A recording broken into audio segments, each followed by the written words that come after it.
So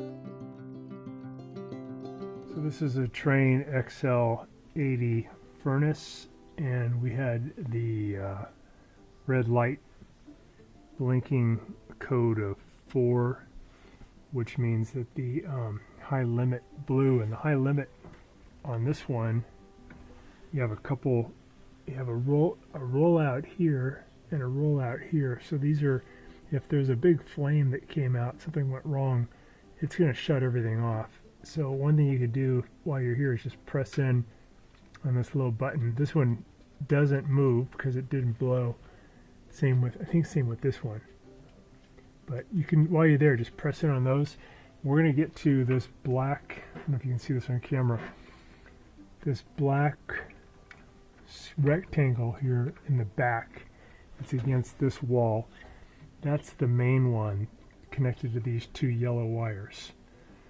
And we're going to see if that's the one that tripped. Usually, if that one gets really hot, it'll trip and then it'll reset after it cools down, and you'll get power again. And if your filter gets really clogged over time, that can cause that one to trip. If that happens over and over, sometimes it stays in the tripped or open position, and you won't have any power. You'll get that warning light. So if that's the case, then you just have to remove a couple of screws to get that one out and replace it. We'll put a link in the description below where you can order one of those from Amazon. But we're just going to take those 2 wires out right now and then take a look. So to give me access, I'm going to reach in from the right. It's kind of crowded here. And pull out this one wire. Get it out toward me. Right here. I'm going to pull off the next one. There are needle nose pliers on that one. I'm going to kind of wiggle that one off. Got it. Okay, we're going to pull that one out. And if we bridge these 2 together, I think we'll get the igniter working again. We'll take a look. A continuity check by putting my probes on the 2 terminals on that high limit.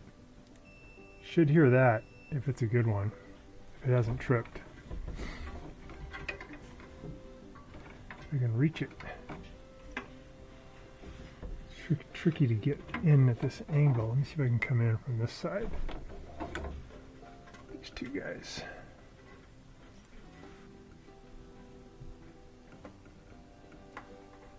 You got one on there.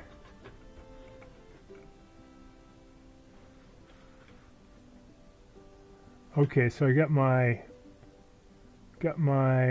continuity checker on the 2 terminals. No indication of continuity, so that is the one that tripped.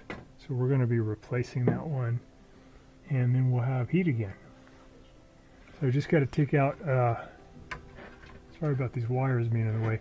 I take out a little screw here. I think it's a 1/4 inch screw, and one up here, and I can get this thing out.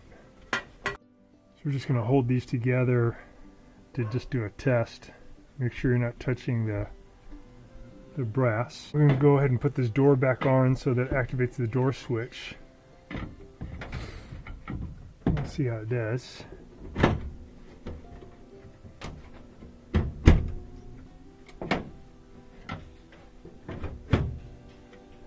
Okay, got power. Let's put these 2 guys together. See if we get the ignition going. I see the igniter. There we go. It's glowing. It's about 30 seconds in. We got the glow. There we got the heat. Yeah, that's it. Cool. All right, so we're just going to replace that. We got it. Cut the power.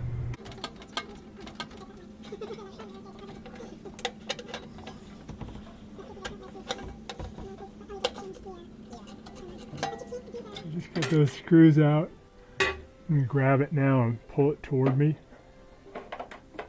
Pull it out this way.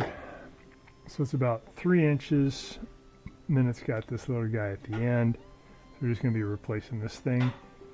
And this is a C340056 P as in Paul, 0 B as in boy. That's the part number. And this little thing has malfunctioned. A lot of people find that if they tap this, that they then get continuity, which is cool. So it'll work again, but then it may cut out on you again. Let's see if I gave it continuity. So this is the original made by Texas Instruments, and this is again part number C as in cat 340056, P as in Paul 0, and I believe it's a B. It might be an 8 at the end. And we'll put it in the description. I'm going to put the new one back in. So I'll go in at a little bit of an angle to get that projection in there. And I'll just add those screws and then add the wires again.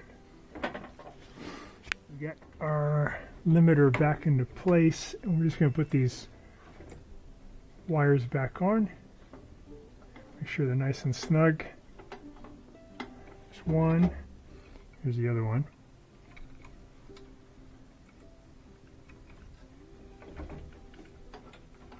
Got my wires back on, the two yellow wires. I'm going to turn the gas back on in line.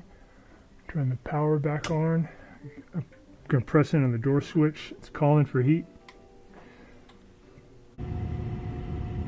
Got the light blinking. It's going to take about 30 seconds before it will activate the igniter. There's the igniter starting to glow. And then probably in another 15 seconds we should get ignition.